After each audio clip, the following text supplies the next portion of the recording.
ಈಗ ಈಗ ಯಾರು ಸರ್ವಾಧಿಕಾರವನ್ನ ಹೇರಿದಾಗ ಆ ಸರ್ವಾಧಿಕಾರಿಯನ್ನ Indira is India, India is Indira ಅಂತ ಬಾಲ ಅಲ್ಲಾಡಿಸ್ಕೊಂಡು ಬೂಟ್ ನೆಕ್ತಾ ಇದ್ರು, ಆ ಜನರಿಗೆ ಹೋರಾಟ ಮಾಡುವ ನೈತಿಕತೆಯೇ ಇಲ್ಲ.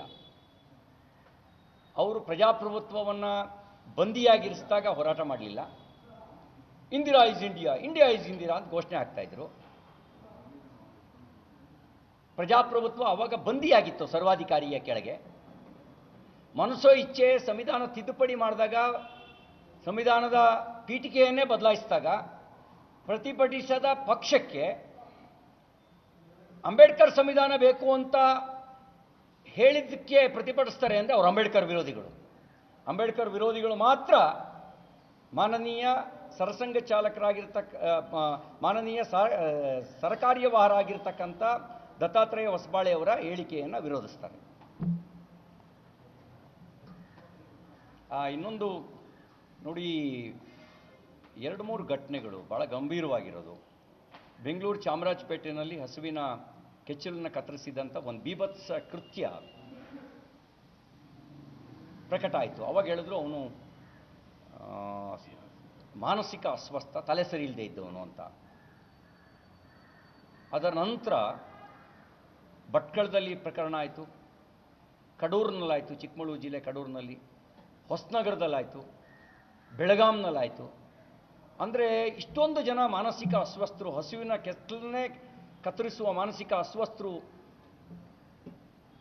ಯಾಕೆ ಈ ಕಾಂಗ್ರೆಸ್ ಅಧಿಕಾರಕ್ಕೆ ಬಂದ ಮೇಲೆ ಹುಟ್ಕೊಂಡ್ರು? ಕಾಂಗ್ರೆಸ್ ಅಧಿಕಾರಕ್ಕೂ ಈ ಮಾನಸಿಕ ಅಸ್ವಸ್ಥತೆಗೂ ಏನಾದ್ರು ಸಂಬಂಧ ಇದೆಯಾ? ಈ ಹುಣ್ಣಿಮೆ ಬಂದಾಗ ಕೆಲವರಿಗೆ ಹುಚ್ಚು ಕೆದರುತ್ತಂತೆ, ಹಂಗೆ ಕಾಂಗ್ರೆಸ್ ಬಂದಾಗ ಈ ಹುಚ್ಚು ಹೆಚ್ಚಾಗತ್ತಾ ಇವರಿಗೆ? ನನಗನ್ಸುತ್ತೆ ಇದು ಐಸೋಲೇಟೆಡ್ ಇನ್ಸಿಡೆಂಟ್ ಅಲ್ಲ. ಗೋವನ್ನು ದೇವರು ಅಂತ ಪೂಜಿಸ್ತಕ್ಕಂಥ ಸಂಸ್ಕೃತಿಯನ್ನು ವಿರೋಧಿಸುವ ವಿಕೃತಿ ಇರುವಂಥವ್ರು ಈ ಕೆಲಸವನ್ನು ಮಾಡ್ತಾ ಇದ್ದಾರೆ. ಬಸವಣ್ಣವರ ತತ್ವವನ್ನು ವಿರೋಧಿಸುವ ಮಾನಸಿಕತೆಯವರು ಈ ಕೆಲಸ ಮಾಡ್ತಿದ್ದಾರೆ. ಅವರು ಸಕಲ ಜೀವಾತ್ಮಗಳಿಗೂ ಲೇಸನ್ನೇ ಬಯಸುವಂತ ಬಸವಣ್ಣವರು ಹೇಳಿದರು. ಈ ದೇಶದಲ್ಲಿ ಪುಣ್ಯಕೋಟಿಯ ಕಥೆಯನ್ನು ಪಠ್ಯ ಪುಸ್ತಕವಾಗಿ ಸಾವಿರಾರು ವರ್ಷ ಕಲಿಸಿದ್ರು.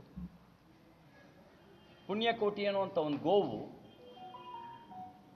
ಹುಲಿಗೆ ಮಾತು ಕೊಟ್ಟು ಆ ಮಾತನ್ನು ಈಡೇರಿಸ್ಕೊಳ್ಳೋದಕ್ಕೆ ಅದಕ್ಕೆ ಆಹಾರ ಆಗಕ್ಕೆ ಹೋದಾಗ ಆ ಹುಲಿ ಹೇಳ್ತಂತೆ, ನಿನ್ನಂಥ ಪುಣ್ಯಕೋಟಿಯನ್ನು ಕೊಂದು ತಿಂದರೆ ಯಾವ ಪಾಪ ಬರುತ್ತೆ ಅಂತ. ಅದೇ ಬೆಟ್ಟದಿಂದ ಬಿದ್ದು ಪ್ರಾಣ ಕಳ್ಕೊಂಡಂಥ ಕಥೆಯನ್ನು ಹೇಳಿ ಬೆಳೆಸಿದ್ರು. ಅಂಥ ಪುಣ್ಯಕೋಟಿಯ ಕೆಚ್ಚಲು ಕತ್ತರಿಸ್ತಾರೆ ಅಂತ ಹೇಳಿದ್ರೆ ಇದು ಐಸೋಲೇಟೆಡ್ ಇನ್ಸಿಡೆಂಟ್ ಅಲ್ಲ. ಇದು ಕೆರಳಿಸ್ಲಿಕ್ಕೆ ಮತ್ತು ತನ್ನ ವಿಕೃತಿಯನ್ನು ಈ ಮೂಲಕ ಪ್ರಕಟಿಸುವ ಕೆಲಸ ಮಾಡ್ತಿದ್ದಾರೆ. ಕಾಂಗ್ರೆಸ್ ಅಧಿಕಾರಕ್ಕೂ ಈ ವಿಕೃತಿಗೂ ಸಂಬಂಧ ಇದೆ ಅಂತ ಅನಿಸುತ್ತೆ. ಯಾಕೆಂದರೆ ಹಿಂದೆ ನಾವು ಇದನ್ನು ಕೇಳಿರಲಿಲ್ಲ, ಹಿಂದೆ ಈ ಥರದಲ್ಲಿ ನಾವು ಕೇಳಿರಲಿಲ್ಲ. ಮತ್ತು ಇದು ಯಾರೋ ಒಬ್ಬ ಮಾನಸಿಕ ವಿಕೃತಿ ಇರೋನು ನಡೆಸಿದ ಘಟನೆ ಅಂತ ತೇಪೆ ಹಾಕಬಾರ್ದು. ಇದು ಹಿನ್ನೆಲೆಯನ್ನು ನೋಡಿದಾಗ ಇದು ಬೇಕಾಗಿಯೇ ಈ ರೀತಿ ಮಾಡ್ತಾ ಇದ್ದಾರೆ ಅಂತ ಅನಿಸ್ತಾ ಇದೆ. ಸಮಗ್ರ ತನಿಖೆ ಆಗಬೇಕು. ಬೆಳಗಾಂ ಜಿಲ್ಲೆಯ ಇಂಗ್ಳಿಗಿನಲ್ಲಿ